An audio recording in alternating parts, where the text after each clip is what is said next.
Our August 3rd council meeting. We are going to start with the Pledge of Allegiance, but immediately afterwards, this is our first council meeting since we received word of the passing of Senator Mike Enzi, who was a huge supporter of Wyoming, great mayor of Gillette, and legislator and congressman, and a great friend. We're going to take just a little bit of time after the pledge for a moment of silence for Senator Enzi. I pledge allegiance to the flag of the United States of America and to the republic for which it stands, one nation, under God, indivisible, with liberty and justice for all.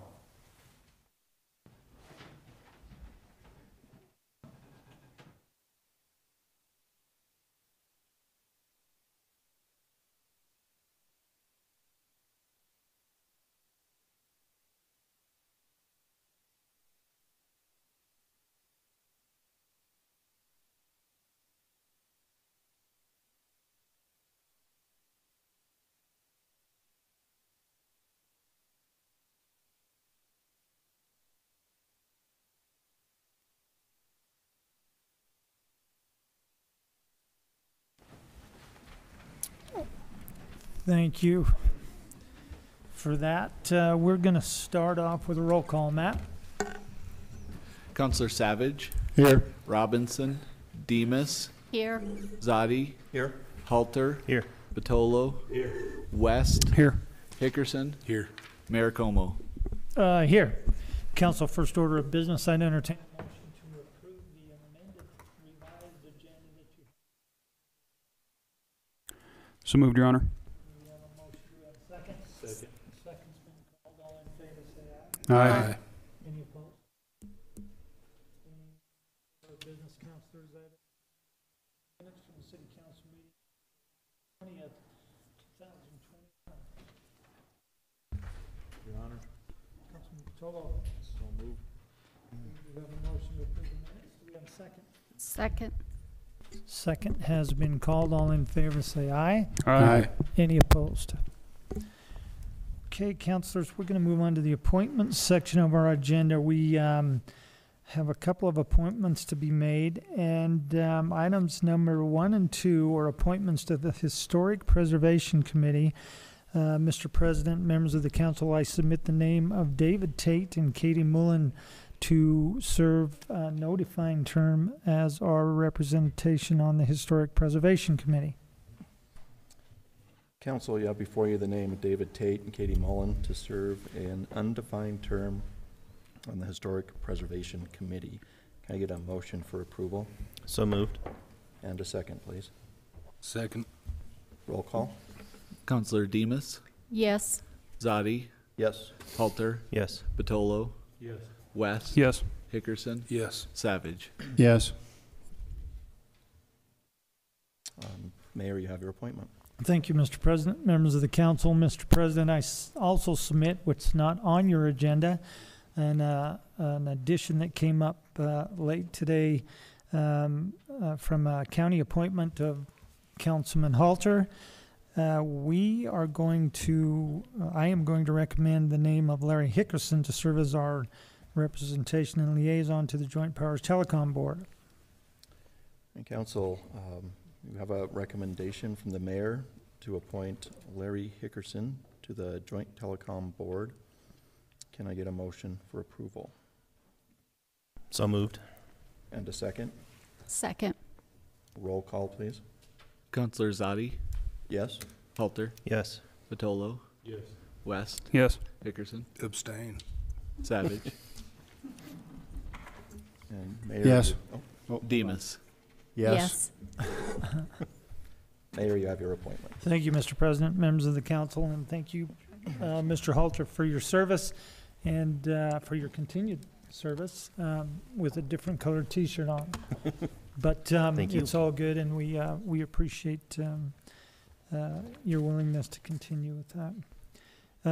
Next on our agenda is the public hearing section. Item number 1 we have is a public hearing regarding a request from John Robach to amend the Rock Springs Master Land Use Plan map from low-density residential R2 to conditional community business B2 CD, and the official zoning map of the City of Rock Springs from neighborhood business B1 to conditional community business B2 CD for a tract of land located near Foothill Boulevard and White Mountain Boulevard, of which will take action under Resolution 2021-106 and Ordinance 2021-08. Is there anyone here tonight wishing to speak at this public hearing?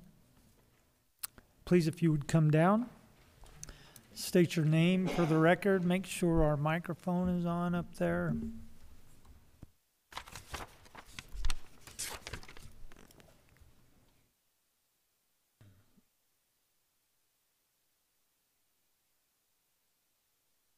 Thank you, Council. I'm here on behalf of being a landowner on Mountain Road for the last 40 years. Could I get your name? What's that? Could I get your name for the record? Paul Wanacott. Did you get that?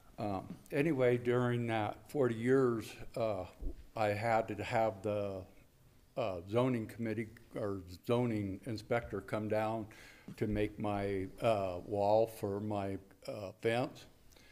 During that initial inspection, he told me that I had to be 6 feet off of the zoning thing to be able to put my fence up, and then the boards had to be on the outside. So initially we did that inspection and it went through.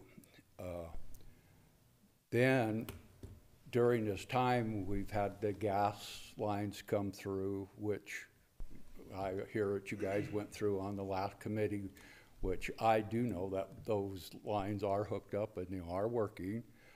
Then they have the high voltage line. The access to that alleyway was basically initially done through the Planning and Zoning Committee. And for the 40 years we've been using that alleyway.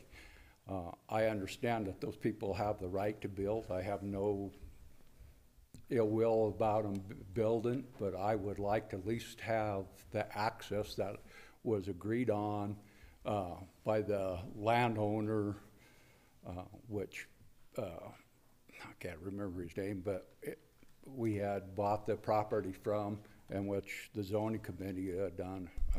That's all I got to say about it. Hopefully through the planning and zoning committee that you guys have installed would at least look at us having that access for the last 40 years and giving us some kind of access in the future to that easement that was initially agreed on by the city. Thank you. Thank you, Mr. Wanacott. And I'm not quite sure now if it'd be a good time, Laura, could you offer some insight as to what Mr. Wanacott may be speaking of? Through our records, Laura Lee, city planner, through our records, I do not see any recorded access easements through the property. There are property owners that are accessing their backyards through this property, but from what I can tell, there's no recorded easement. And those things would also be further reviewed during the development plan. This is for the zone change to determine what uses are best on the property. It has not gone through a site plan yet to review as far as development, access, easements, all that stuff at this time. Okay, yeah, I appreciate that. I Yep, just you wanted, I hadn't heard that yet. I just wanted to make sure we were on the same page. Anyone else wishing to speak on this at this public hearing?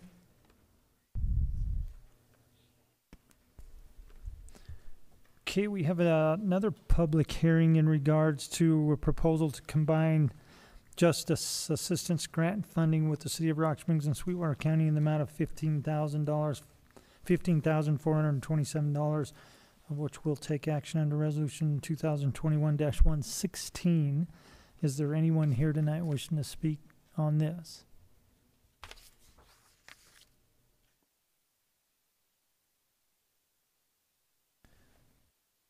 Hearing none, I am going to move on to the petition section of our agenda, and this would be the time that you're welcome to come up and discuss any issue whatsoever with the city council. So if you're wishing to speak on whether it's other items or flood items, whatever, now's your time to come up and speak your mind, ask questions or whatever. Just state your name for the record and feel free to come up and use the microphone.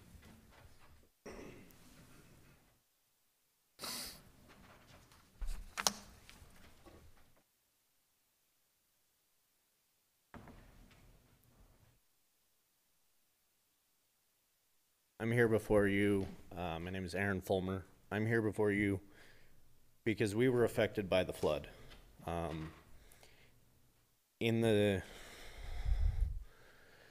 We're on the back of our house is Sweetwater, and we're on the corner of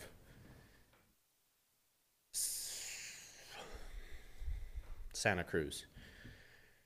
Directly behind us is a subdivision, and in that subdivision, the road comes directly into my neighbor's backyard and my backyard.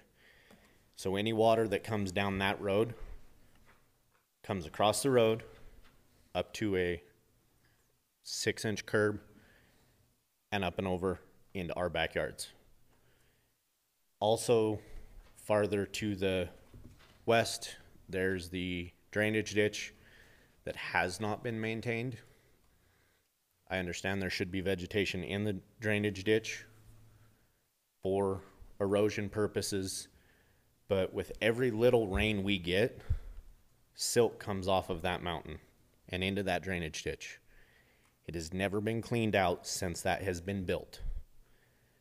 All the debris, the dead leaves, the tree branches that people dispose of that think that that's okay, they should be fined.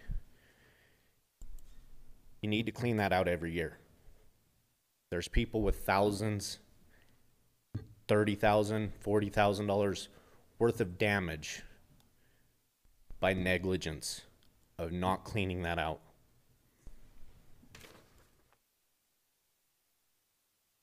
Thank you, Erin.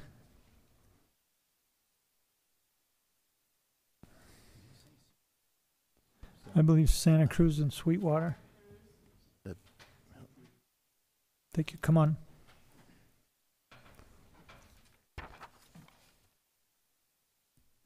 Hi, my name is Tony Elias. I live on Thunder Gulch Lane, and I'm here to express my concerns with some drainage issues off of Stagecoach Drive. We've had, well, over several years in the past, had issues of water coming off of Stagecoach and into my yard and eventually into my basement. Not nearly to the extent that we had last Wednesday, but we've had issues basically ever since the Stagecoach Road was built.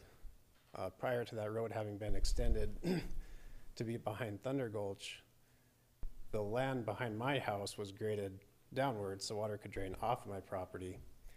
And when Stagecoach was built, they raised the grade quite a bit so that it's now several feet higher than my property. So now there's no means of water leaving my property from the back. It's trapped by Stagecoach. And any water off of Stagecoach drains into my yard. And I think several of my neighbors could probably attest also to similar circumstances for them.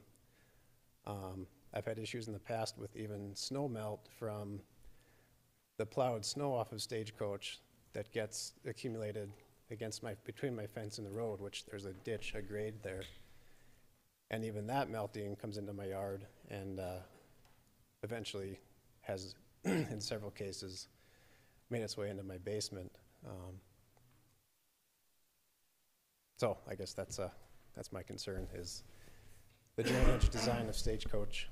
It's been a major issue for me, and I think also for several of my neighbors who, during this last flood, I know several of the houses on Thunder Gulch have experienced very, very significant water damage, and all of that water came from Stagecoach. So that's what I've got. Tony? Tony, I Got a appreciate it. question. Go ahead. Question for you. I know because some of your neighbors had water as high as, I think, 7, 8 feet in their basement. Yes. that's Oh, my yeah, understanding. okay, there you are, yes. Were you impacted? Was it that much water going through as well? My basement had about 8 inches of water. It entirely filled a window well, broke the window. And there's about 8 inches of water throughout my entire basement, a mostly finished basement. It also flooded my garage, washed out the side of my house, all my gravel. And all of that water came over Stagecoach onto my property. Thank you. Councilman Savage? I've had water, not a significant, like catastrophic flood where it filled my entire basement, but I have had water come in through my window well before during rain events, and as I mentioned previously, also due to the snow melt from the plow snow, yes. Thanks, Tony. I had a quick question for Erin too, before I want to ask the same thing as far as water, because I talked to your neighbor earlier today, and I believe he had upwards around 4 or 5 inches of water in his basement. How badly were you affected by everything? Mine had about 8 inches of water. The whole basement. One of my window wells collapsed in. All my gravel from the side of my house. From my backyard. Made the road whispers. Yeah, I heard that. Our garbage can was at Home Depot. Aaron, I don't know if you've heard yet, but did you also reply to the recent study that Chief put out? So as of this afternoon, we see we needed 25 homes. We were right at about 51 homes affected just recently, about an hour ago. So I believe we've made our 25, and we'll be assessing the damage. And I know some of these costs estimates. I know Mr. and Mrs. Sloan. I saw pictures of their home, but I think at least now we have some idea who was affected, how many houses were affected, and a rough idea of cost. Some people have spoken with contractors or cleanups, the like. But the reason that and I've had questions, the reason that we're issuing a declaration of disaster today is that's the first level of starting the ball rolling, if you will, to allow us to utilize resources from the county, the state, and the federal government. And we know, we've had numerous conversations over the last week. Flood insurance just isn't provided unless you're in a floodplain or a floodway. The stupider thing is, if I can use that adjective, is the fact that some of you people who have a mortgage and you exist in a floodplain or a floodway are required to have flood insurance. And guess what? Doesn't cover a thing in your basement. So I don't know, if you think about where water goes, it goes downhill. It's going to go into your basement. In my opinion, it's a scam. I'm totally frustrated. I've had numerous discussions over flood insurance and FEMA-related requirements for flood insurance and the requirements we have to go through. So now there's another caveat. The fire chief, emergency management, we're now looking into an opportunity to acquire some funding to help some private property damage. If we can continue to gather data and information, and I believe we're meeting Thursday to have some discussion on how this is going to take place. So we're doing what we can. On the flip side, there's a few of us that are also are working on a fundraiser, which is going to be August 22nd. 22nd. That's going to raise some funds to help people to cover costs of cleanup stuff. And basically, it's going to be a fundraiser just like that. It's going to be a concert, maybe just get together. People can drop by, donate, things like that. And no, it's not going to satisfy all the needs, and it's not going to do reconstruction, but it is gonna help some people that have bills related to cleanup and things like that. We have to think about everything. So that's gonna happen as well. But make sure that you, you take a look at that survey, and if your house was affected, that you get your name on there and a rough idea of what the cost is. So I'd like to go ahead. Erin, if you're gonna speak anymore, I'm gonna have you come down to the mic if you would. Or Kristen's gonna hit me with the gavel for not having any information on her recording, and no one at home can hear you. Thanks. So my other question is there a chance that we could possibly get a retaining wall? That the city come in and build a retaining wall behind our houses? Because as you stand on Stagecoach or Sweetwater, you can look into my backyard and see everything that's in my backyard. I have no privacy. My fence is about 4 foot above the sidewalk. If we had a 3-foot retaining wall that spanned from the corner of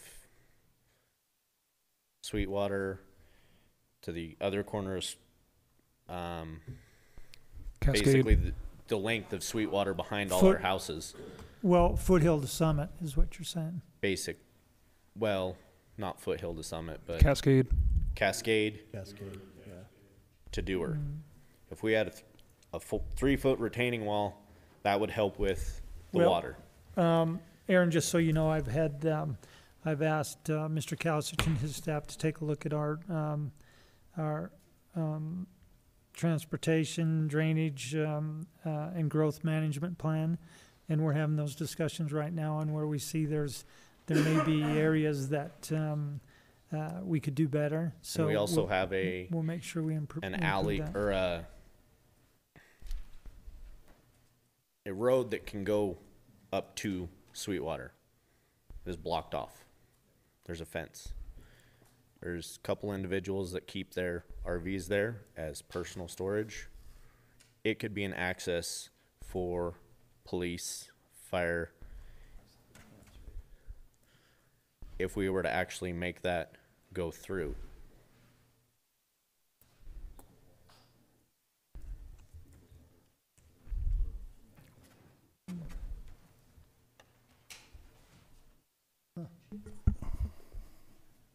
Your Honor, we looked at that when, before Sweetwater, this portion of Sweetwater was developed, and the grade and elevation difference between Sweetwater and Santa Cruz or whatever that road that is, does not allow that.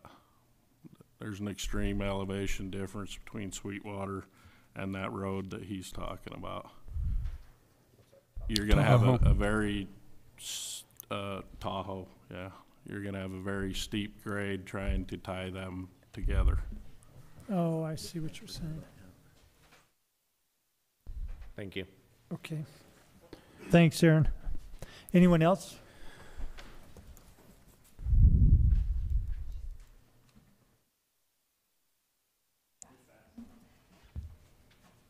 I'm Calli Riskus, and I live on Driftwood Lane. My concern is the ditch behind Driftwood. It has 3 sections that kind of run into it now with the containment pond from the school. The grading gets backed up a lot. There's not a lot of cleanup there, and so when it fills up, it just spills into the yards.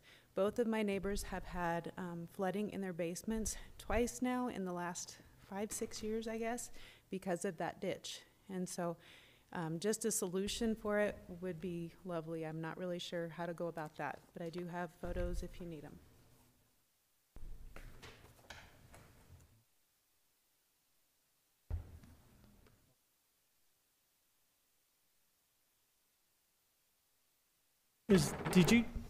Can I get a copy of that?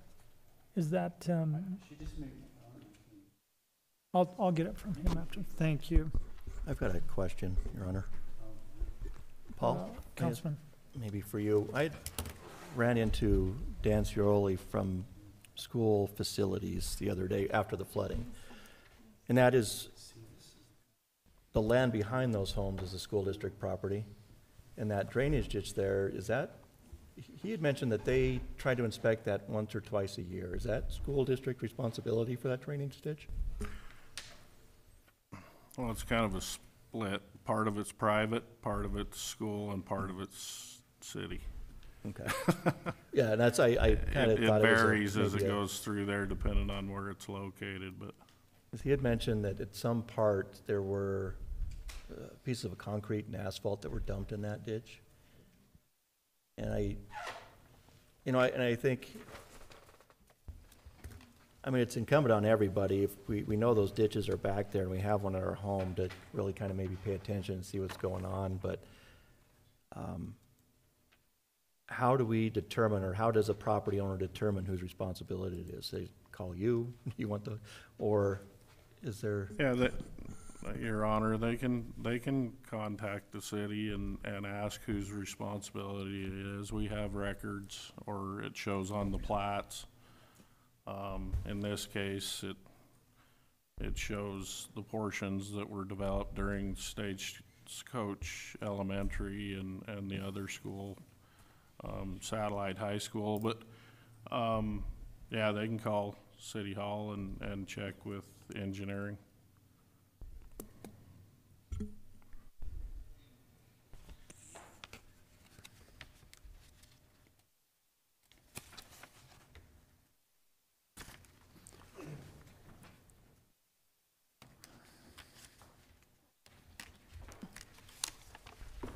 Counselor, my name is Jesse Sloan. This is my wife, Devin Sloan.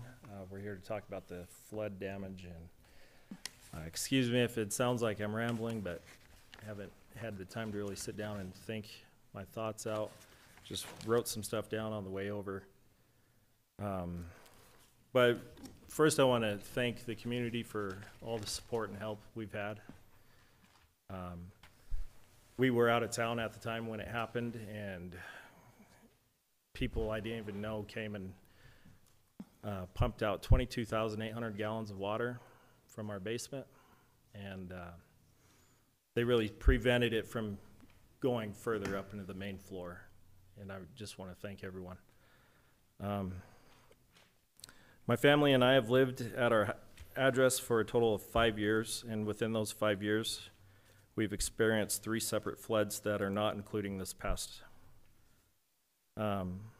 which has resulted in thousands of dollars in out-of-pocket expenses and loss of property and sentimental values from our children. This past flood, we had 6 feet of water. The only thing that survived was the ceiling.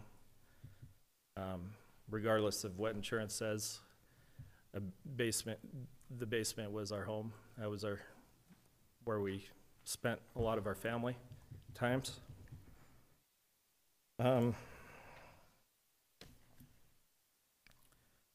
Let's see here. Kind of going from what Tony is our neighbor. Yeah, Elias, Tony is our neighbor, and Sarah is on the other side, but we sit in the bottom part of that.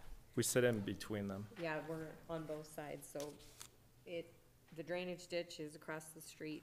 We did have a plumber come twice, because we don't have water, but, sorry. He said that and I don't know if this is true, but he said all the sewage line runs the same as the drainage ditches.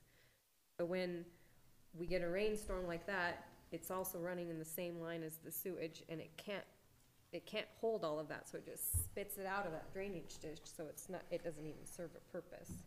I don't know if that is true information, but I mean, he plumbing issues, but that's how he kind of explained it to me, and it can't keep up.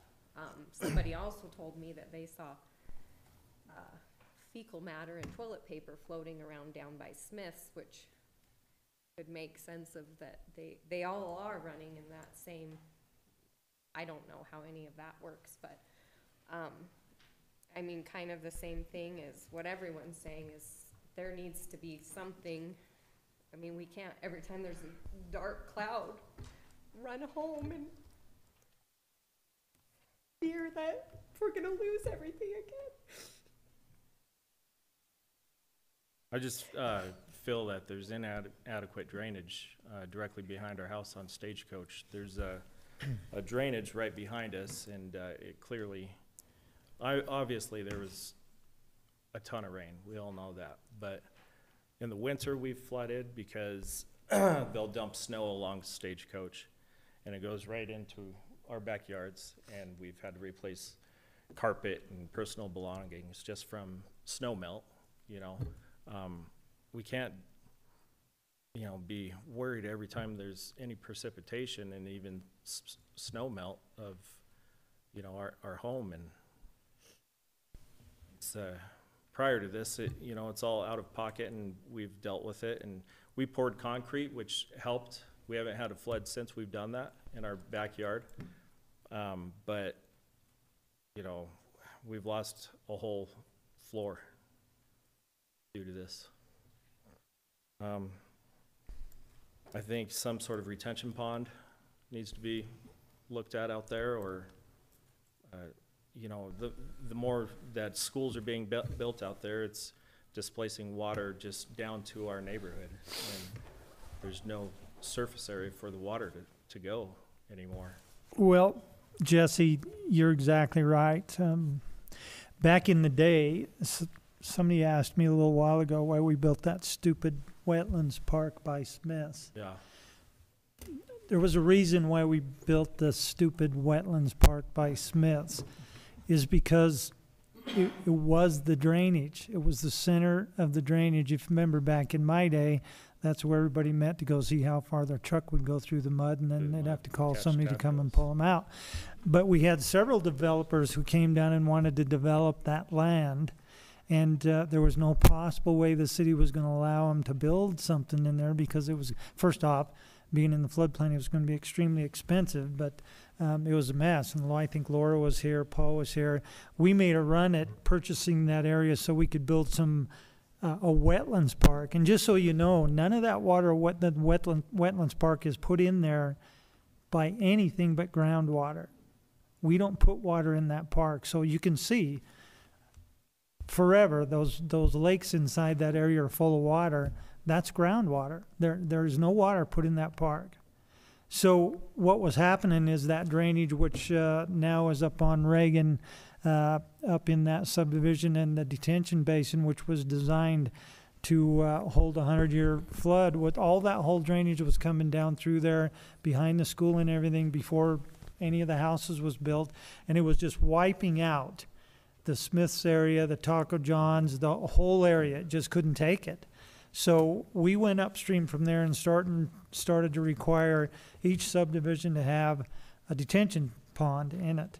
The one that's off of Reagan is a huge detention pond, and if you looked at the 1.25 inches of rain that we received in 20 minutes, it was sheet flowing over Stagecoach or Reagan and across into the neighborhoods again, and wiped out all the utilities, sidewalk and the like by Deer Run, and started its path down again.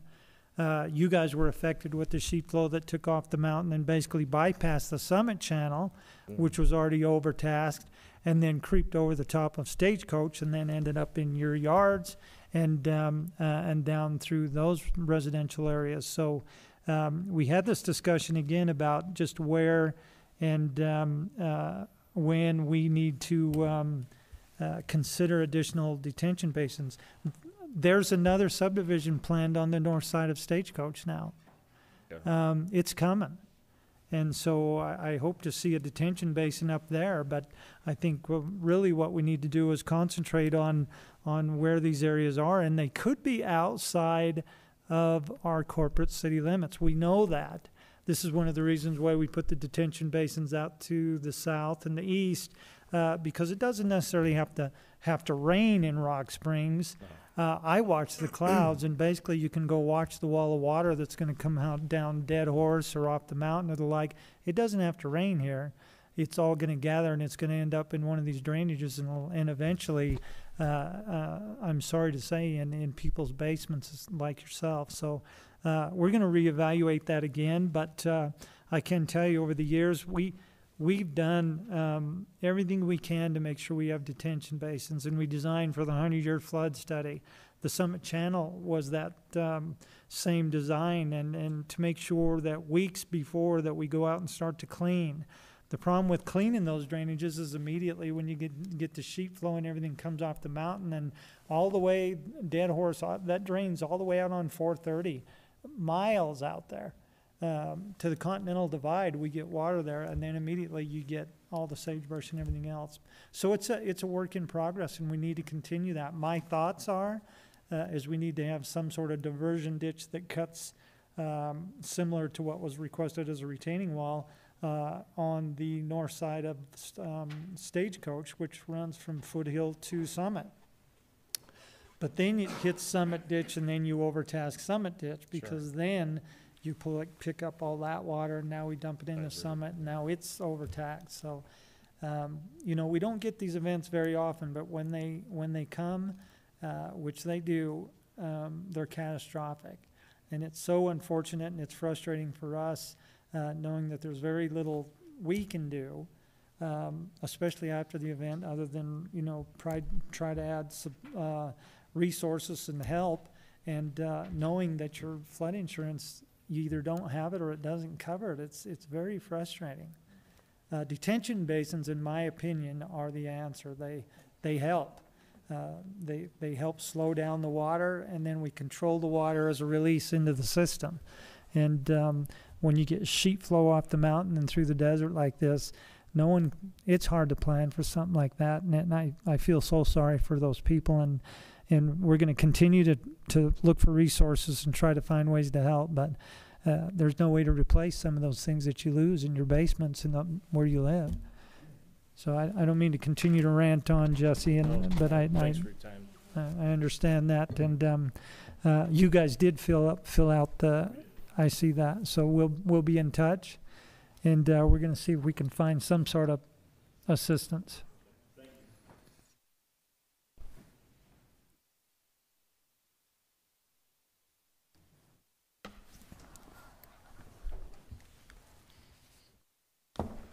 Good evening. My name is Jason Lee. I run a business in this town. Most of you guys know who we are and what we do.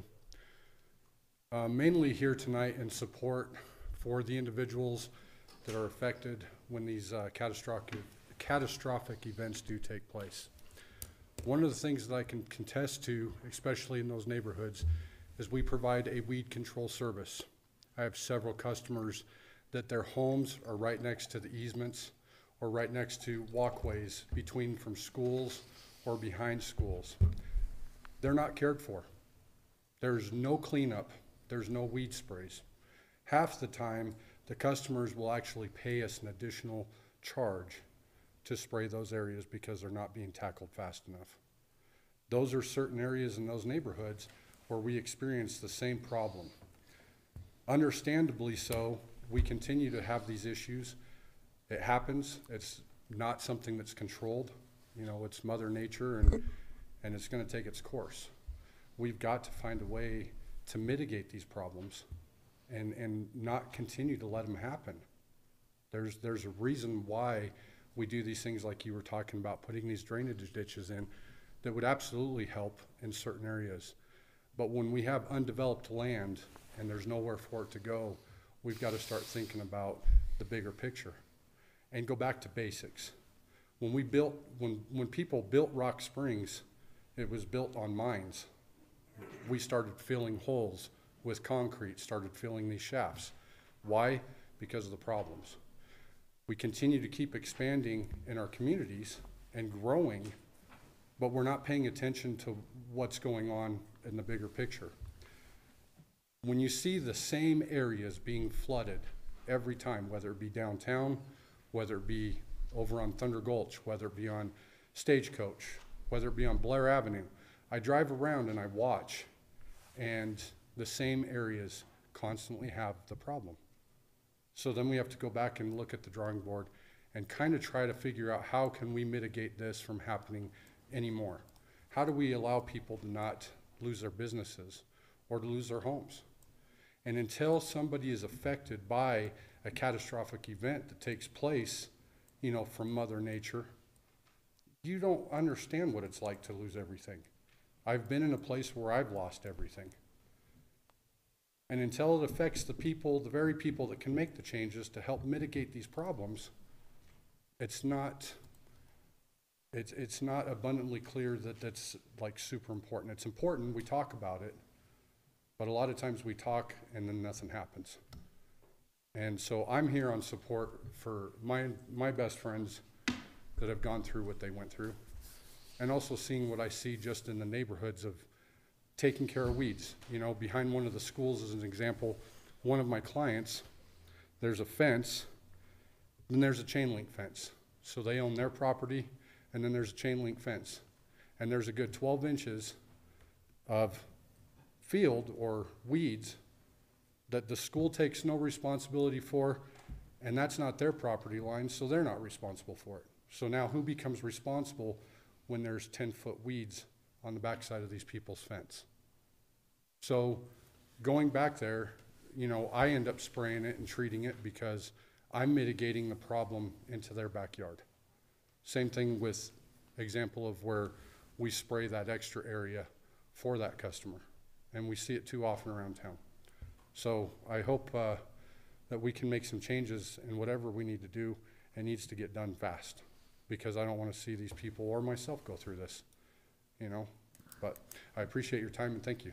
Thanks, Jason. I appreciate your comments. Again, also, I just want to reiterate a little bit of history. Over the many years of flood planning and the like, the city of Rock Springs has undertaken with the detention basins and drainages and the like, and cleanup. We're underway with reconstruction of the Bitter Creek right now to alleviate the downtown from the floodplain itself. And right in the middle of that, the good Lord blesses us with 2.5 inches of rain in 20 minutes, just to test our patience, I guess. But nonetheless, we are doing that. The issue is these projects, as you well know, are very expensive. And we're not saying that they're not worth it. And by all means, your property is expensive as well. But there is a good way to help pay for these projects. And in my opinion, you'll see one coming up here shortly in the 6-penny specific purpose tax. One of those projects on that list is the detention basins on the Kilpecker Drainage and up in the northeast quadrant of Rock Springs that intercept all that water from the north. And in my opinion, that's the danger route. We know what the Kilpecker Creek will do once it dumps into the Bitter Creek. We've seen that happen before. So, you know, I think that's an easy way for us all to pull together to pay for these projects, because the city of Rock Springs just simply does not have it in Mr. Kalsich's budget to go out and spend $60 million on a detention basin and a Bitter Creek project and the like. There's a lot of needs, and we all got to pull together to make it happen. Come on down, Mr. Taraphilli.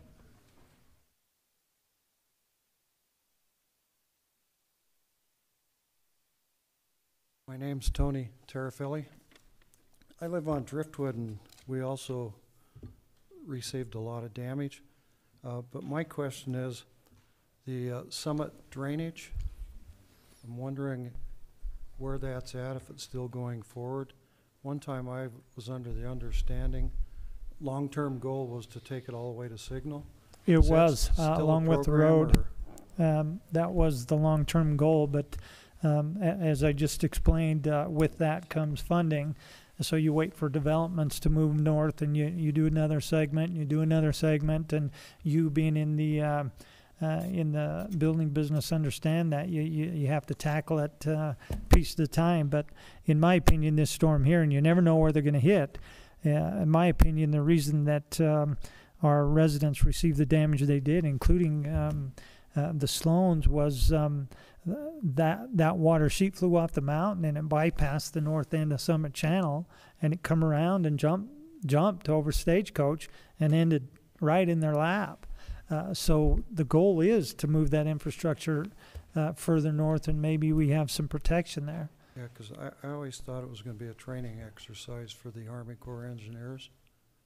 Put them out there for a summer. And we've had that discussion too, and we even had an offer to for him to come and train and learn how to run scrapers. Don't like the only downfall was they didn't really want to wait for permits that we had to wait for and everything else. And I mean, if it's military, I told Mr. Kousich, turn him loose, let him go build a detention basin somewhere. But we have to make sure that we plan it right. You don't know if you build a detention basin and lo and behold a drainage ditch, and all of a sudden you've created somebody else an issue now.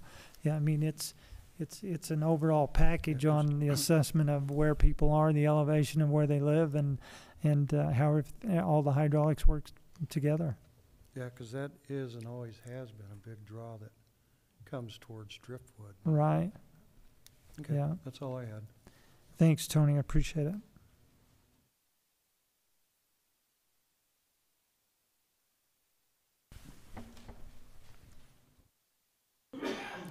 Hi, good evening, councilors, Mayor Como.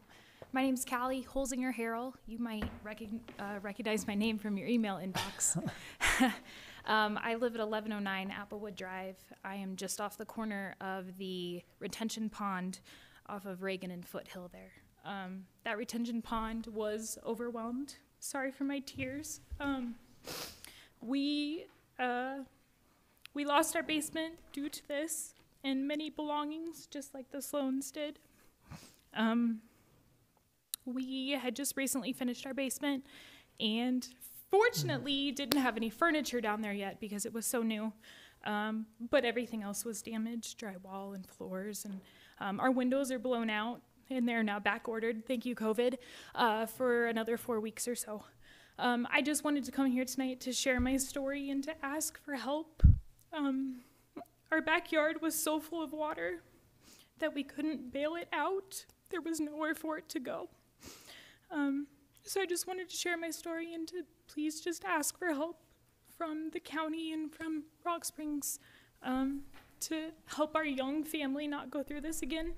I have a 1-year-old and a 3-year-old at home, and our approximated $40,000 in damages are a lot to our young family. Thank you. Thanks, Kelly.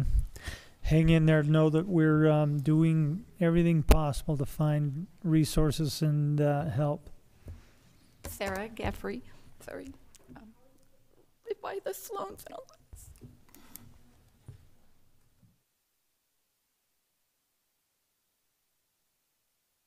I was home when it happened.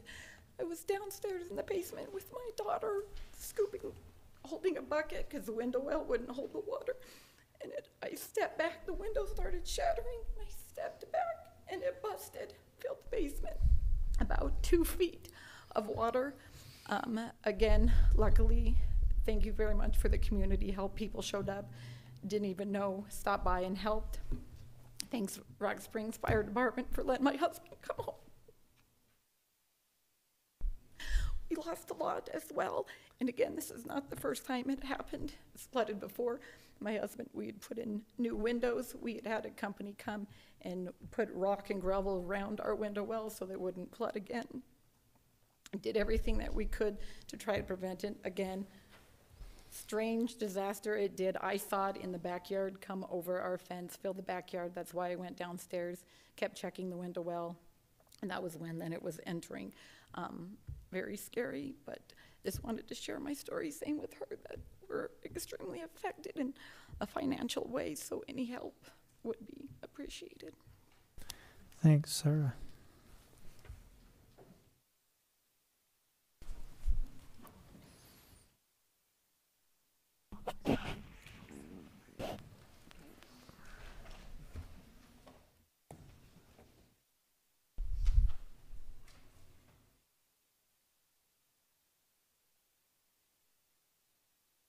Mr. Mayor, Councilman, I thank y'all for the opportunity of allowing the citizens to speak. You have something that we don't have, and those are the intellectual resources to look for the best solution. You've heard various solutions that people are saying, if you did this, if you did that, if you did the other. We cannot distinguish which one will be most effective. However, I'm also aware of the whole state of Wyoming and nationwide the financial issues that you're faced. It's not a pleasant time in which there's a great largesse of money that can be distributed all over the place. So, in one particular sense, I do empathize with what y'all are facing. But at the same time, too, I think it would be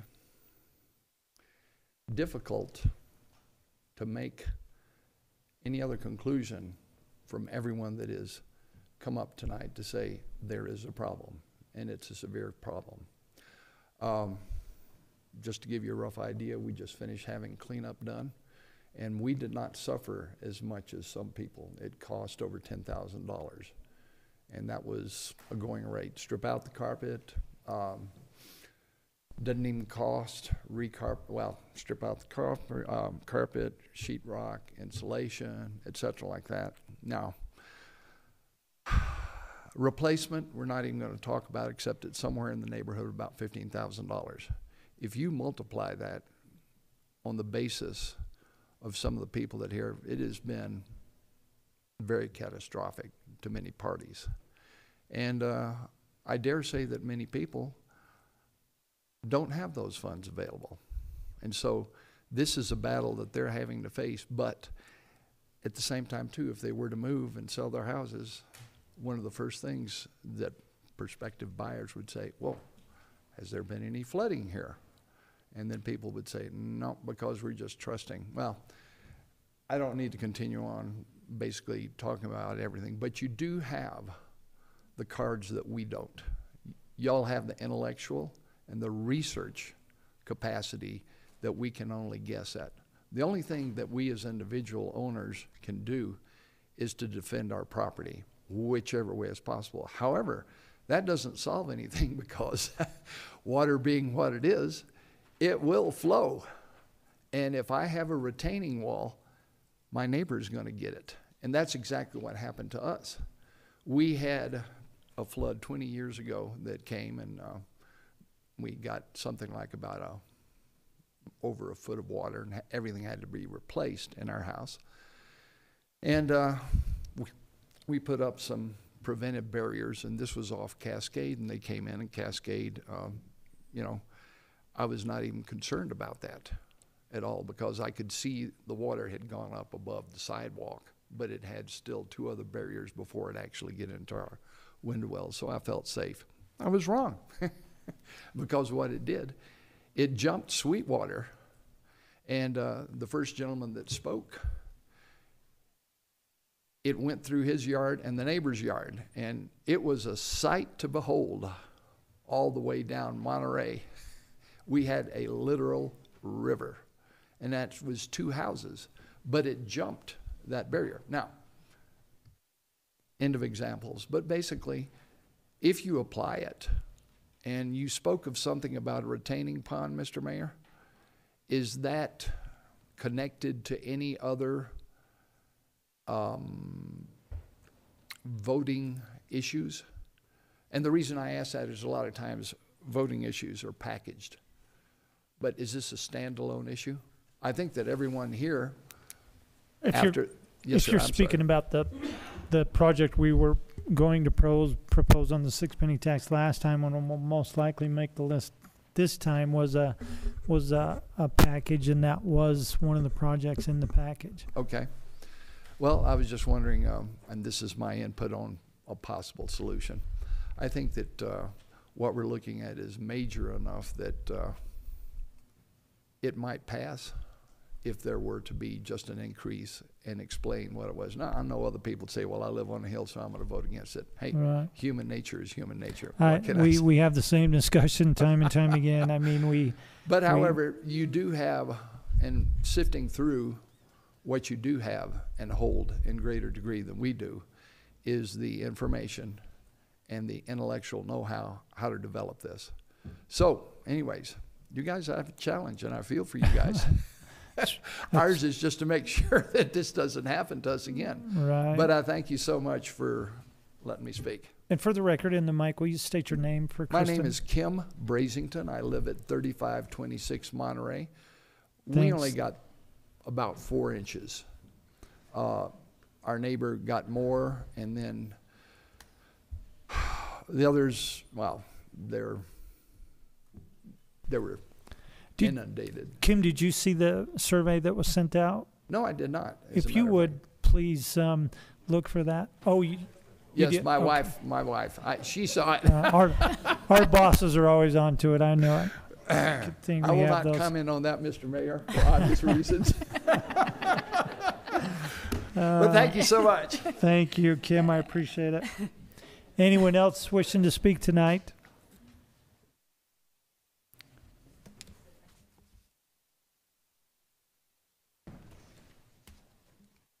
Hello, my name is Rick Clark. I live on Morning Glory Way. The back of my house is basically at the where Dewar and Summit come together, where the bridge goes over that Summit channel. I'd just reiterate what everybody else has been saying. That channel, well, I've lived there for 15 years. We've had several times water got in the windows. We did things to mitigate it. We put in 5-inch drains off the roof that go into piping. We put drains in the yard that go into 5-inch piping that pushes it out the front. We tried to build up the property level, and the water still comes in. And I would say it gets worse every time because that channel handles less every time. And if you go out on the bridge that's behind my house, right now there's about room for about a foot of water, and it's done, and it's coming over. And that's what happened is it came down, it hit that bridge, it took a left, went through my fence, took out all my windows, put 3.5 feet of water in the basement, $30,000 worth of music equipment ruined. My kids' room down there, it's a mess. But, I mean, you can put all the channels in the world you want. I've been there 15 years. I've never seen a piece of equipment in there doing any maintenance. I mean, if you don't maintain these things, they're not going to work. If you don't fix the potholes in the road, you're not going to have roads. These other cars can drive on. The second problem, when I bought the house, it was dirt behind me. Summit Road wasn't there. It was level. I could take my four-wheeler dirt bikes just out between the fences and head out across that bridge. When you built Summit, all of a sudden it's 4 feet higher than my property. And so the water comes flowing down this hard surface that it's not going to absorb into. All it's got to do is jump a 6-inch gutter, and it's all coming downhill into my house. I mean, so it's just going to keep coming back. You got the channel that doesn't work. You got the road that's created a problem. And then you got all of us with our basements, and if we don't refinish the basement, well, our property value drops. But if we refinish that basement and we haven't solved any of these problems, this could happen again next week. And that brings me to my next thing, is that I got to say the community has been incredible. The number of people who showed up at my house, strangers, people I don't even know, and helped get us this mess torn out. I got to be honest, the city, not so much. We called them first thing Thursday morning and said, look, this channel behind me is completely full. There's more rain in the forecast. Can you send somebody out to like dig this out? We're not going to do anything. I said, well, can you send like a truck and put some sandbags and help build it up so that if it does come across that it will go around and stay, you know, it's not our responsibility to take care of your house. If you want sandbags, call the county. Who was that? I called the mayor's office. Well, later in the day, after that talking to my... would be me, so I'm going to show you I didn't tell you that. It was a lady. I didn't get a name. Later in the day, you know, after talking to my insurance agent and numerous other people, that there's going to be no money to help us with this. I called the city again and I said, well, okay, so you should probably, I mean, how many houses were affected? Do you want my name and address? So, I mean, if we're going to get emergency funding, I mean, somebody's going to declare an emergency, they got to know what the extent of damage is. Well, the only person, I'm told, the only person that can declare an emergency is the president. I said, well, we can do things locally, but if you don't have any information, I mean, you got to quantify the damage. You got to, you know, how many people are affected, how many houses. I said, do you want to take down my name and address at least? Well, if you want me to. I mean, what kind of an attitude is that? I mean, it was like, we're not going to help you. This isn't our problem. You're responsible for your property. You take care of it. And I mean, I didn't cause this. I've done everything I can to mitigate these problems on my property. There's no maintenance being done, and there's things that have been done with the city that exemplified the problems. So anyway, that's my story. Thank you. Thanks, Rick.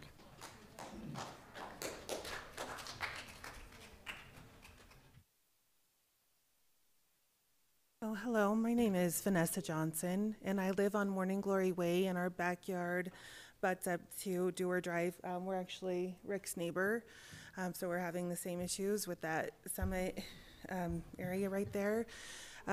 Yeah, and we got the same response when we called the city. They pretty much said, it's your problem, deal with it. Rob, thank you again for you know, for your personal help in coming. We've had so many volunteers and people coming over, like Rick said, that just showed up and said, we heard you needed help. And we ended up with over 4 feet of water in our basement. We had the whole basement furnished. We lost baby pictures, wedding pictures, things that we're never going to get back.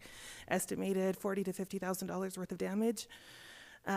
So we're just asking for help. Thank you.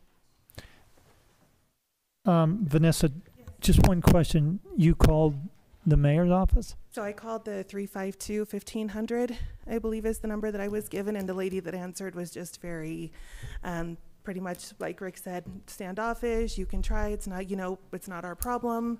So I didn't get a name. Everything was so frazzled that day, but that's whoever I spoke to at that number is who I got that response from. Thanks, Vanessa. Yes, sure. Thank you.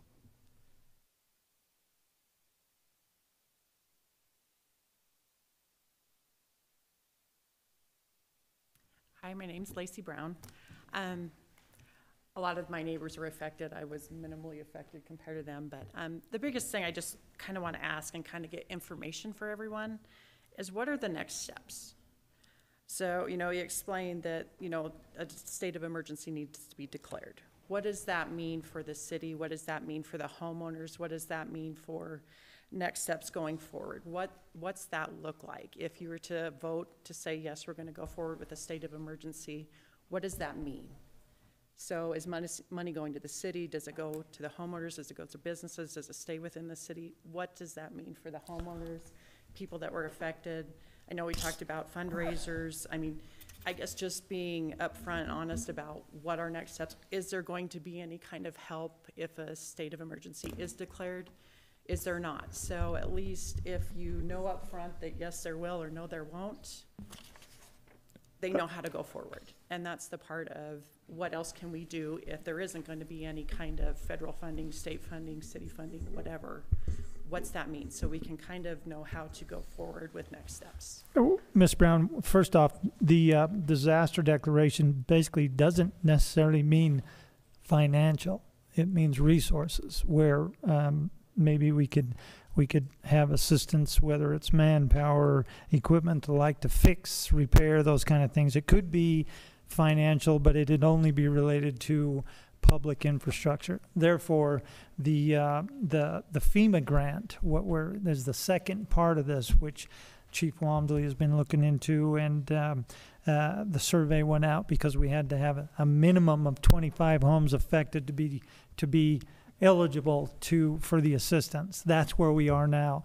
That's the financial support we want to have our hands on that could assist those individuals who have damage to personal property.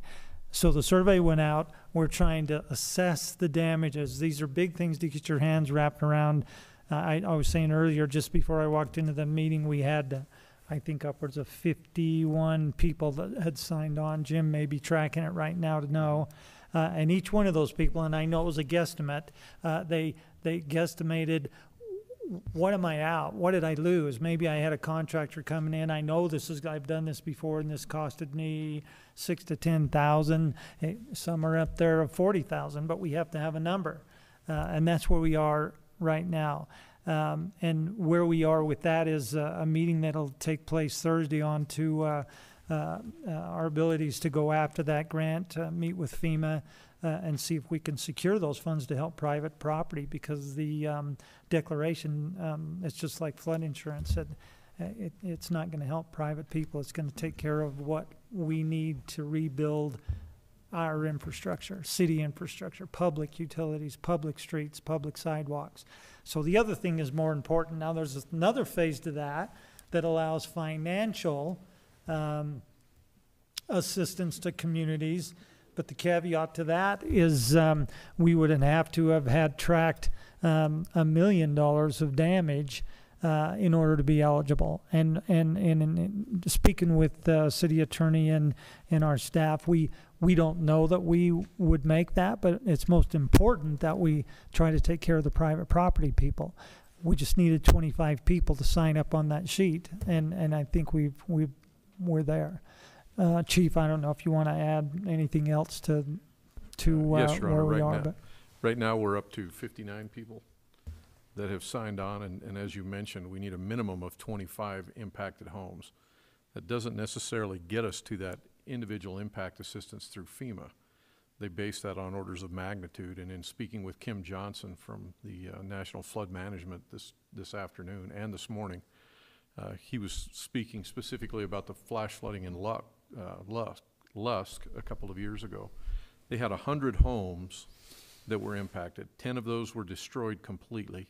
50 of them had major damage, and the remainder had minor damage, and they were barely able to qualify for that federal assistance. So, you know, as you said, we're gathering that information so that we can make a run at that. There's no guarantee that we're going to be able to reach that threshold, but we will gather this information, we'll take that data, and we'll forward it up through that chain as the disaster declaration is approved and so on and so forth. I appreciate it. I just think, you know, just the information out there so everybody kind of knows where things are at and that they understand what's going forward, and, you know, and if there's not, you know, Well- financial help, that there might be other help, but. And I on think top it's of that, just to reiterate, August 22nd, we are going to be partnering up with local individuals, businesses that have already offered to donate, to create a fundraiser. And I know it's not going to be the solve-all, but if you have bills related to disaster cleanup, whatever it may be, at least there'll be some funds available to help pay for those while we wait for to see if we're going to be qualified for the funding. So. We're going to do what we can. I appreciate it. Your Honor, if I could, I want to state so everybody knows where to go to get this damage form. It's rswy.net. It's Rock Springs homepage.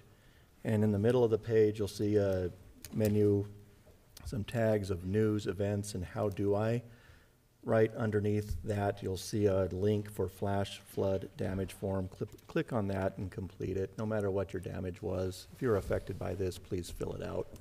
It's important, and get as many as we can in there. The other thing I wanted to ask, you said the threshold of $1 million for another source of damage.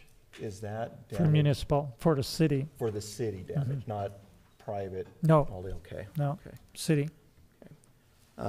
And the other I wanted to mention is that Mayor has mentioned it a couple times on the 22nd. We're in the middle. I'm trying to secure a venue right now. We'll have more information on that here hopefully in the next couple days. And like he had mentioned, the goal is to provide and raise funds and provide as much assistance as we can through that. And I know with what I saw with our community and the help that was provided and the people who stepped up and did what was necessary for people they didn't really even know. It was nice to see, and I do know there's businesses out there. We've got bands that have committed to doing some kind of a fundraiser concert, so an event for that, and I do have commitments from other businesses and that in the community too to help assist. So it is tragic to see what happened, but it's also refreshing and nice to know that a community like ours will step up and help one another in a time of need. So we're going to keep moving forward on that and do the best we can to help everybody out there that's been affected. Thanks, Councilman. Sure.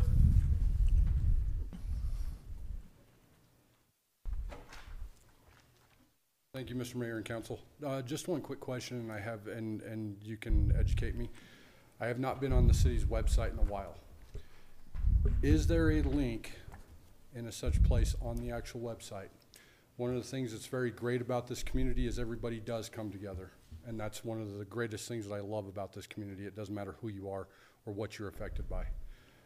But a lot of people, when you're razzled and you've got 50 million things going through your head, is there a resourceful place where we can promote the local businesses, such as ARS, such as, you know, any of these guys, Extreme Clean Floor Care, any of these guys' companies that we can actually have on the city's website, the Red Cross, you know, help with whatever, where people can be directed by the city instead of trying to make phone calls and go, who do we call?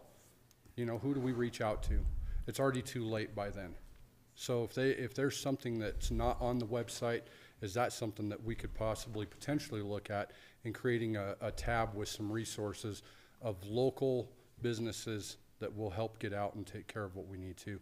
Or even a tab to ask volunteers and get it out there. Social media is right at the tips of our fingers every day. Everybody's on their phones. So whether it be via Twitter, Facebook, Instagram, I see it all over the place. You know, we can promote Wyoming's Big Show, but are we promoting enough to our residents and to the people of Rock Springs and the city to say, these are the resources you can call, these are the people you can call, this is who we recommend, this is who has an A-star rating, you know, whatever the case is, so that they can have some additional resources and help that way. So just my thoughts. Thank you. Your Honor, if I that's one thing that I've gotten feedback on as well. And I think when we look back, and that's, when you have an event like this that happens, and it's not something that happens and occurs all the time, we try to do the best we can to plan the way we think we're going to best serve the public. But there's always that time afterwards to reflect and see, and we need to do this. What went right? What went wrong? What can we improve on? And I think that is one thing right there that we can really improve on, either it be through the Sweetwater Emergency Management, City of Rock Springs, or whatever, a combined effort. But where can people turn? And my wife said a number of times, I haven't seen anything on Facebook, I haven't seen anything on social media, I haven't heard anything on the radio, I haven't seen anything in the, nowhere has anything been posted or said where to go for help. And Red Cross, if you called Red Cross, there have been people who've gotten assistance for food, and they were given cash for temporary housing or hotels. But not everybody knows this, and no one knew where to go to get that information. So that's one thing I think as a group, be it city, county, and everything, we need to assess what we've done right and wrong and improve on what we can. And I think the communication to the community is vital. You know, where do people go when something like this happens? Because I've seen a number of people out there that were just emotionally devastated, and you don't know where to turn, and that's heartbreaking. So, well, and we do share a lot of information on our web page. We made a run just a little while ago at CityBot, and great tool to communicate with the public and amongst ourselves and the like. And we saw that it was being used very little. But communication, social media is it's a terrible tool, and it's a great tool because it's instant information. And we'll take a look at that and speak with our IT department, see if we can create something on our webpage that may help. And then there's also another webpage that's similar to ours that's been pirated and runs as well, so be careful with that. That's not ours. We'll take a look at that. I understand what you're saying.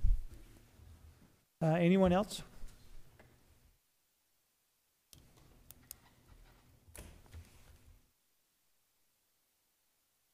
My name is Shawnee. I live on the corner of Santa Cruz. I'll try to get through this without crying, but probably not. First off, I want to thank first responders, the police officers that came out search and rescue with sandbags later that night, and we're sandbagging. I was home alone with my son. Granted, he's grown, but I didn't know the first thing to do when the water started coming. And the way our backyard faces Sweetwater, I don't know how they can design something to take away that water when it comes down, because that subdivision right behind us, it came right down through there. I could watch it out my back window as I put the pet door in so my dogs didn't go out. It was coming over my back deck, and it was coming in both window wells. I made some phone calls, I got help, but looking at that, there's no way I can raise my yard 4 feet, 8 feet. Then we wouldn't even have a backyard. My neighbors are the same way. That road comes right into our backyard, and I watched that water, and it wasn't just from the canal backing up, it was coming straight down from that subdivision as well. And all I could do was watch it in horror as it came through my fence and was knocking it down. So I think as you guys look at stuff, you need to look at the engineering of that road too. As we were standing there bucketing out water, sump pumps running, people drove by and some random lady stopped and she says, you know, this isn't the first time your house and your neighbors has flooded. Happened about 5 years ago. Nobody ever told us that. It wasn't disclosed when we bought it. Neither one of us that bought those houses knew any part of this. And so I think there needs to be some, I don't know, I wouldn't have bought there had I known and facing the loss of everything in our basement and the damage. But that was never disclosed. We were told we weren't in a flood zone. We are. We're downstream from everything. It's not available to us. Insurance laughed at us. I called emergency management that they put the sandbags for the next day because I said we needed more. That lady, I said, what kind of help is there for us? What can we do? I don't know what to do. And she says nothing. I said, is FEMA gonna come in, something? She goes, no, if it's a basement, they won't touch it, so, and insurance won't, so yeah. And that was it. Like, we lost so much, and our neighbors did, and that was the response I got. My neighbor down the street that I don't even know had Bunning come over and they brought sandbags and re-sandbagged higher because the water was supposed to come again. And I was so grateful that people just showed up and helped. But when we called for help and asked where we go for that, we were told there wasn't any. And that was calling the emergency management number that was on Facebook because I had friends tagging me, hey, call them, call them. The other problem I'm seeing right now is when you call these people for bids. We just got some bids for the same exact work, $6,000 difference. And so what, you're gonna skimp on stuff because people, we're gonna try to rebuild and you're gonna do it a little at a time. You're gonna have people living with black mold because they can't afford to fix it. We thought we were saving some of our sheetrock. We tore it down today. There was mud, the concrete's wet. We'd ripped our carpet out that next day, the padding, the baseboards and everything else, and had fans in there called ARS. Everything is wet behind all of our walls. We have to go up 2 feet on the sheetrock all the way. You know, what about the people that can't afford that? These people, you're gonna see health problems. And knowing that I bought a house that was previously flooded concerns me. Did those people take care of it right? What are we doing for our future generations? What are we doing for our own families now? Is people gonna be living in that because there's no resources, there's no help, and nobody to fix it? Our insurance, ours didn't even come out and adjust. They told me to just text them pictures and said, no, we won't cover it. And that's a company here in Rock Springs.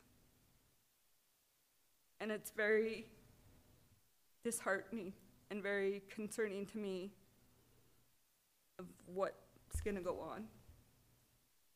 So I don't know if things can be looked at differently for those roads. That's why he was asking for a cement barrier or something, because I don't know how we can stop the water. We put in 6-foot wells, window wells.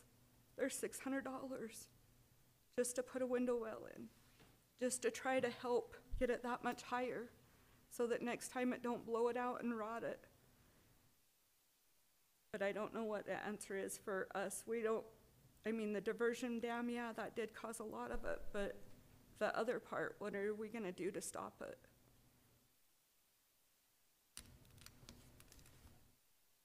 So that's all I have. Thank you.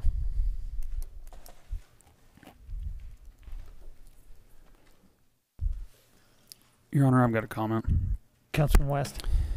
This is horrible to sit here and listen to. I feel for all of you. Some of you are my friends, extended family, and the like. It's catastrophic. I've had family members as well who I was helping out. First we had COVID, now this, and it's not about us, but we feel a little bit helpless. You know, whether it's declared an emergency or not, that really doesn't mean anything. So now we're chasing FEMA to try and help you guys out. Hopefully that works. But kind of what I'm hearing too is, you know, there's detention basins. We can put them here, we can put them there. We can kind of guess at where the moisture comes from.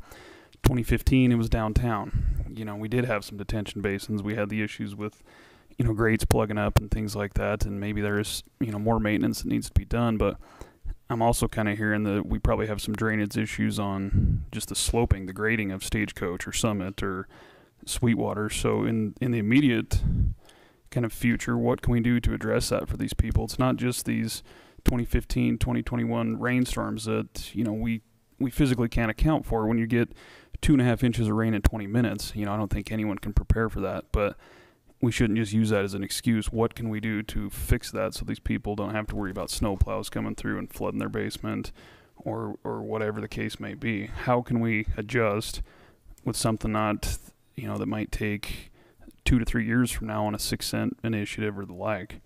I think that would provide some resolution for some of them. May not get their basements remodeled or their personal belongings back, but certainly it's going to allow them to have a little peace of mind before they do take on that expense.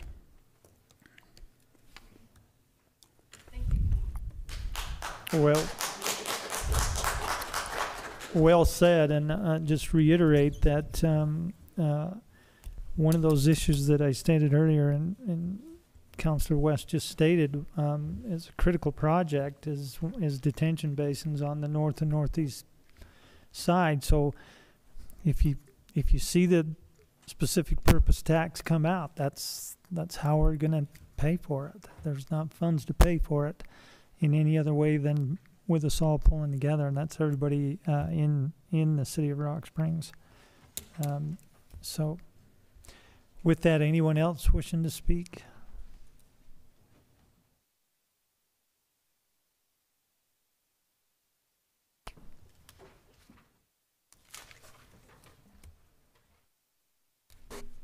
I hate to be the sore thumb that keeps coming back, but you said with that 6 cents tax, you would make retention ponds. Are you going to maintain them?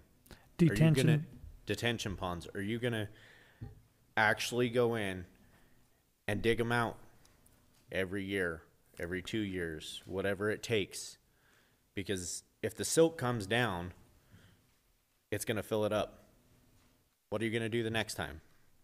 Is it going to be maintained? They have to be maintained, and Erin, I know many have made statements that the city does not maintain ditches. We have a lot of ditches, but Mr. Calcich's crew has been out previously to the storm on many of the major ditches, doing maintenance, pulling drainage covers off, jetting, cleaning throughout this entire city. You don't know where it's going to hit, and you're exactly right.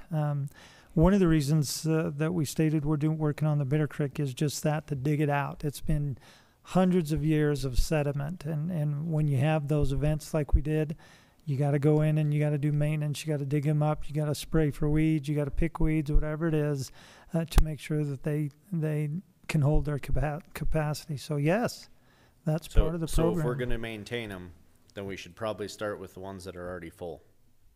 Well, as I stated before, and maybe you have a couple that we don't know about. I'd like to know where that is, but the streets crew has been out diligently cleaning ditches. Mr. Calcich, I don't know if you want to add to that, but this is a routine that we go through every spring, watching the weather, making sure that we go and clean grates.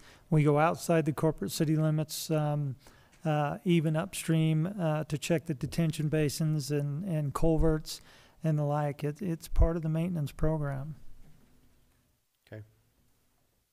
Your Honor? Councilman Batolo.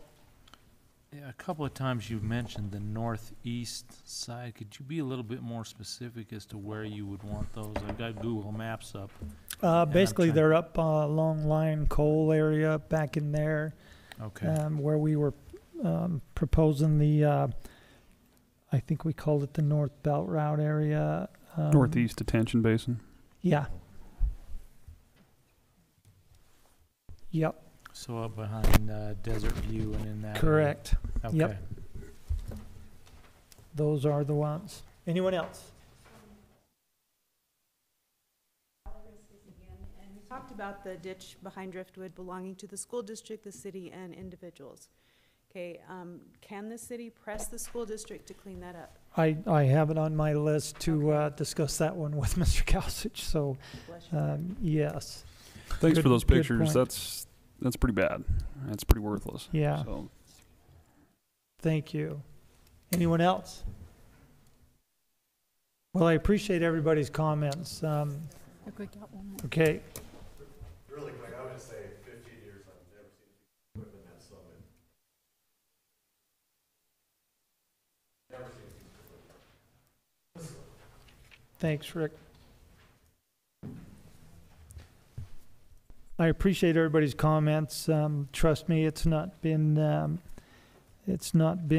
good for any of us up on this council to watch, try to deal with all the issues that we've dealt with, and see good friends and our residents go through pure hell during these events. But trust me, I can tell you that we are going to do everything we possibly can to find ways to help ease that pain and help you get back on your feet and have a peace of mind that knowing that if you invest and rebuild in those areas, that you can sleep well at night knowing that you're not going to have to deal with this again. That's my goal.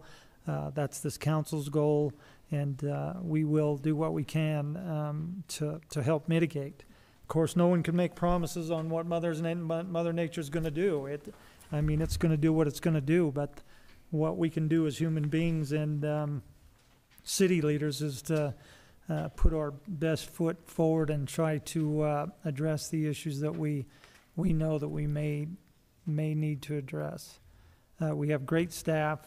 We have great employees at the city, and we have great contractors that understand the need. The city holds them to strict requirements in where they build, how they drain water on each other, and where that water goes.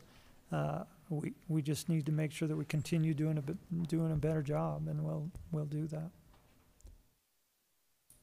Councilors, any comments? Okay, appreciate it. I'm going to close the petition section of our agenda. We're going to move on to the officers and staff reports. Councilors, I have one item, the financial report summary for June 2021. I'd entertain a motion to approve. So moved, Your Honor. We do have a motion to approve. Do I have a second? Second. Second has been called. All in favor say aye. Aye. Aye. Any opposed? Okay, this is going to bring us to the council committee and board reports. Councilors, we have one item, Main Street Board meeting minutes of July 12th, 2021. Councilors, what's your pleasure? Your Honor. Councilman Batolo. So moved. We have a motion to approve the council committee and board reports. Do we have a second? Second. Second's been called. All in favor say aye. Aye. Any opposed? Okay, we have one item under correspondence, councilors. If you've had time to take a look at it, if you don't have questions, I would entertain a motion to approve the correspondence and place on file. So moved, Your Honor. We do have a motion. Do we have a second? Second. Second's been called. All in favor say aye. Aye. Any opposed? Okay, this brings us to the bills and claims, councilors. Item number one is the bills and claims for August 3rd, 2021. I'd entertain a motion to approve the bills and claims for August 3rd. Your Honor, Councilwoman Demas. I make a motion to approve the bills and claims for August 3rd, 2021. We do have a motion to approve the bills and claims for August 3rd, 2021. Do we have a second? Second. Second's been called. All in favor say aye. Aye. Aye. Any opposed? Abstained. Let the record show. This is going to bring us to the salaries for July 22nd, 2021. Councilors, I'd entertain a motion to approve the salaries. Your Honor, Councilwoman Demas. I make a motion to approve the salaries for July 22nd, 2021. We do have a motion to approve the salaries for July 22nd, 2021. Do we have a second? Second. Second's been called. All in favor say aye. Aye. Any opposed? Okay, councilors, is going to move us on to the new business item of our agenda. Item number one is the approval of the 2021 OPEB actuarial valuation report updated for the provisions of Gatsby Statement Number 75. Councilors, what's your pleasure? Your Honor, Councilman West? I'll move to approve. We have a motion to approve this request. Do we have a second? Second.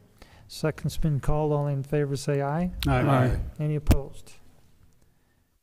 Item number 2 is a request from the Police Department for permission to fill a vacant Animal Control Administrative Assistant position. Councilors, what's your pleasure? Your Honor, Councilman Savage? I move to approve this request. We Big do- shoes to fill, though. Yeah. We do have a motion to honor this request. Do we have a second? Second. Second's been called. All in favor say aye. Aye. Any opposed? Item number 3 is a request from the Parks and Rec Department for permission to apply for a Sweetwater County Joint Travel and Tourism Grant for the December Dunk Youth Basketball Tournament. Councilors, what's your pleasure? Your Honor, Councilman Batolo? so move to approve this request. We do have a motion to honor this request. Do we have a second? Second. Second has been called. All in favor say aye. Aye. Any opposed? Okay, and item number 4 is a request from the Rock Springs Main Street URA for a road closure of North Front Street between 5th and K Streets for the 7th Annual Tigertown Bash on August 26, 2021 from 3:30 p.m. until the event concludes. Councilors, what's your pleasure? Your Honor, Councilwoman Demus? I make a motion to approve this request. We do have a motion to honor this request. Do we have a second? Second. Second has been called. All in favor say aye. Aye. Any opposed? Item number 6 is a request from Kevin Kohler for permission to hold a block party from September 11th, 2021 from 2 p.m. to 10 p.m. from the corner of Morning Glory Way to Magnolia Drive, from Wild Rose Lane to Magnolia Drive. Councilors, what's your pleasure? Your Honor. Move to approve that request. We do have a motion to honor this request. Do we have a second? Second. Second's been called. All in favor say aye. Aye. Any opposed? This can bring us on to our resolutions, councilors, and item number 1 under resolutions is Resolution 2021-106. You missed 6. Poorhouse. Poker run. Oh, well, looks like they're not gonna have their event. I'm sorry, councilors, item number 6 is a request from the Poorhouse for permission to extend their serving area for a poker run event on August 28, 2021 from 9 a.m. until the regular bar closes. Councilors, what's your pleasure? Your Honor, Councilman Batolo? move to approve this request. We do have a motion to approve this request. Do we have a second? Second. Second has been called. All in favor say aye. Aye. Any opposed? Okay, now, on to resolutions, of which we have 12 resolutions. Item number 1, Resolution 2021-106. A resolution amending the official land use map of the Rock Springs Master Plan from LDR, Low Density Residential, to C, Commercial, for a parcel of land totaling 2.946 acres and located in the northeast quarter of Section 33 and the northwest quarter of Section 34, Resurvey Township 19, North Range 105 of the west of the 6th Principal Meridian in the city of Rock Springs, County of Sweetwater, State of Wyoming. Councilors, what's your pleasure? Your Honor, Councilwoman Demus? I make a motion to approve this resolution 2021-106. Councilors, we do have a motion to approve Resolution 2021-106. Do we have a second? Second. Second's been called. Roll call. Councilor Halter? Yes. Batolo? Yes. West? Yes. Hickerson? Yes. Savage? Yes. Demus? Yes. Zadi? Yes. Mayor Como? Abstain. I'm going to abstain because the firm of which I work actually worked on some of the site plan for this, so I'm going to remove myself. Item number 2 is Resolution 2021-107. A resolution accepting and approving a revised City of Rock Springs schedule of fees. Councilors, what's your pleasure? Your Honor. Councilman West? Move to approve Resolution 2021-107. We do have a motion to approve Resolution 2021-107. Do we have a second? Second. Second's been called. Roll call. Councilor Batolo? Yes. West? Yes. Hickerson? Yes. Savage? Yes. Demus? Yes. Zadi? Yes. Halter, Yes. Mayor Como. Yes. Item number 3, Resolution 2021-108. A resolution accepting and approving a contract with R&D Sweeping and Asphalt Maintenance LC in the amount of $53,508.95 and authorizing Timothy A. Como as mayor and Matthew L. McBurnett as city clerk to execute said contract on behalf of the city of Rock Springs. Councilors, what's your pleasure? Your Honor, Councilman Patolo? move to approve Resolution 2021-108. We do have a motion to approve Resolution 2021-108. Do we have a second? Second. Second's been called. Roll call. Councilor West? Yes. Hickerson? Yes. Savage? Yes. Demus? Yes. Zadi? Yes. Halter? Yes. Patolo? Yes. Mayor Como. Yes. Item number 4, Resolution 2021-109. A resolution accepting and approving a concession stand rental agreement with the Young America Football League and authorizing Timothy A. Como as mayor of the city of Rock Springs, Wyoming, and Matthew L. McBurnett as city clerk of the city of Rock Springs, Wyoming, to execute said rental agreement on behalf of the city. Councilors, what's your pleasure? Your Honor, Councilwoman Demus. I make a motion to approve Resolution 2021-109. We do have a motion to approve Resolution 2021-109. Do we have a second? Second. Second's been called. Roll call. Councilor Hickerson? Yes. Savage? Yes. Demus? Yes. Zadi? Yes. Halter? Yes. Patolo? Yes. West? Yes. Mayor Como. Yes. Item number 5, Resolution 2021-110. A resolution accepting and approving a lease agreement between the city of Rock Springs, Wyoming and Sweetwater County, Wyoming, and authorizing Timothy A. Como as mayor of the city of Rock Springs, Wyoming, and Matthew L. McBurnett as city clerk of the city of Rock Springs, Wyoming, to execute said lease on behalf of said city. Councilors, I know that you're excited to get out and partake of this paintball park and you don't want to see this fail. Therefore, I'd request, what is your pleasure? Your Honor, Councilman Halter. move to approve 2021-110. We do have a motion to approve this request. Do we have a second? Second. Second's called. Roll call. Councilor Savage? Yes. Demus? Yes. Zadi? Yes. Halter? Yes. Patolo? Yes. West? Yes. Hickerson? Yes. Mayor Como. Yes. Item number 6, Resolution 2021-111. A resolution accepting and approving a revised job description for the position of Water Distribution System Operator 1 for the city of Rock Springs, Wyoming. Councilors, what's your pleasure? Your Honor, Councilman Savage. I move to approve Resolution 2021-111. We do have a motion to approve Resolution 2021-111. Do we have a second? Second. Second's been called. Roll call. Councilor Demus? Yes. Zadi? Yes. Halter? Yes. Patolo? Yes. West? Yes. Hickerson? Yes. Savage? Yes. Mayor Como. Yes. Item number 7, Resolution 2021-112. A resolution accepting and approving a revised job description for the position of Water Distribution System Operator 2 for the city of Rock Springs, Wyoming. Councilors, what's your pleasure? All right, I'd move to approve that request. We do have a motion to approve this request. Do we have a second? Second. Second's been called. Roll call. Councilor Zadi? Yes. Halter? Yes. Patolo? Yes. West? Yes. Hickerson? Yes. Savage? Yes. Demus? Yes. Mayor Como. Yes. Item number 8, Resolution 2021-113.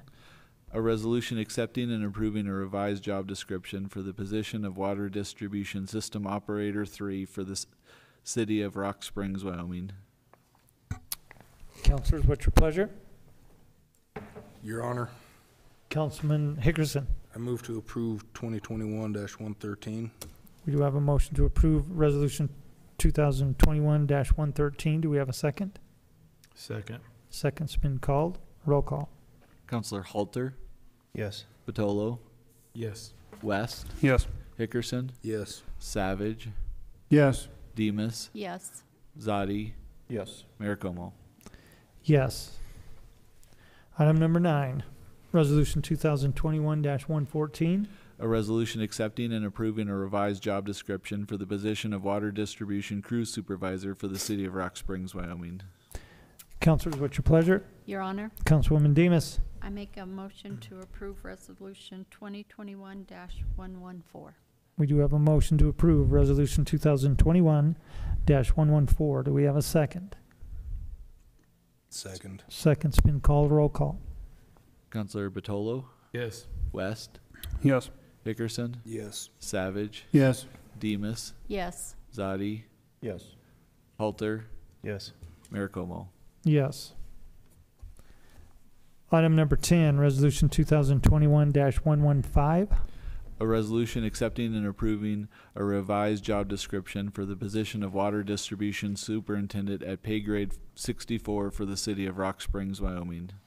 Councilors, what's your pleasure? Your Honor, Councilman Batolo. move to approve Resolution 2021-115. We do have a motion to approve Resolution 2021-115. Do we have a second? Second. Second's been called. Roll call. Councilor West? No. Hickerson? Yes. Savage? Yes. Demus? Yes. Zadi? Yes. Halter? Yes. Batolo? Yes. Mayor Como?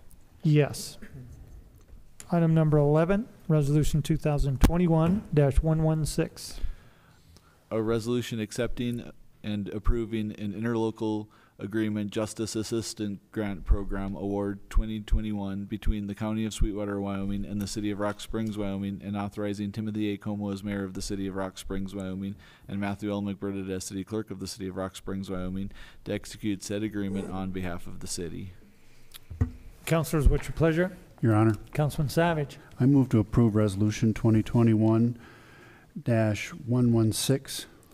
We do have a motion to approve Resolution 2021-116 by T2. Do we have a second?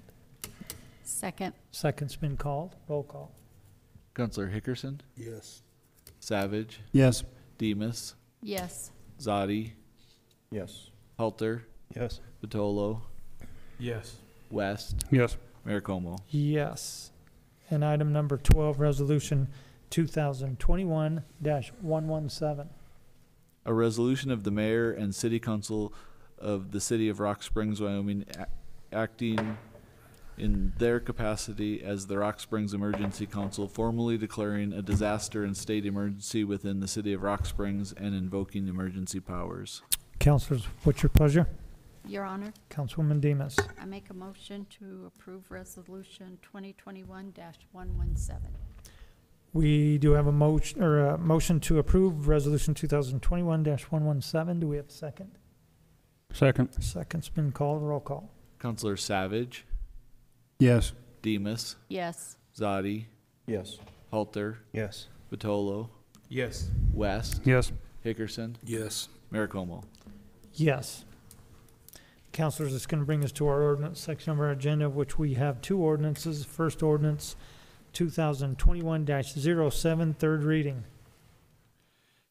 An ordinance amending Article 3.7 of the ordinances of the City of Rock Springs entitled Bingo and Pull Tab Regulations, whereas the Wyoming statutes relating to bingo and pull tab regulations have been amended by the state to require nonprofit and charitable organizations to obtain licenses to operate from the Wyoming State Gaming Commission. Councilors, third reading. What's your pleasure? Your Honor, Councilman West. move to approve ordinance 2021-07. We do have a motion to approve ordinance 2021-07 on third reading. Do we have a second? Second. Second's been called. Roll call. Councilor Demus? Yes. Zadi? Yes. Halter? Yes. Batolo? Yes. West? Yes. Hickerson? Yes. Savage? Yes. Mayor Como? Yes. Item number 2, ordinance 2021-08. An ordinance amending the official zoning map of the City of Rock Springs from R2 Low Density Residential and B1 Neighborhood Business to the zoning designation of B2 CD Community Business District Conditional District for 2 parcels of land totaling 5.364 acres and located in Section 33 and Section 34 resurvey Township 19 North, Range 105 west of the 6th principal meridian in the city of Rock Springs, County of Sweetwater, State of Wyoming. I should have mentioned that was first reading. We'll have two more reading on ordinance 2021-08. Counselors, and with no further business to come before the city council,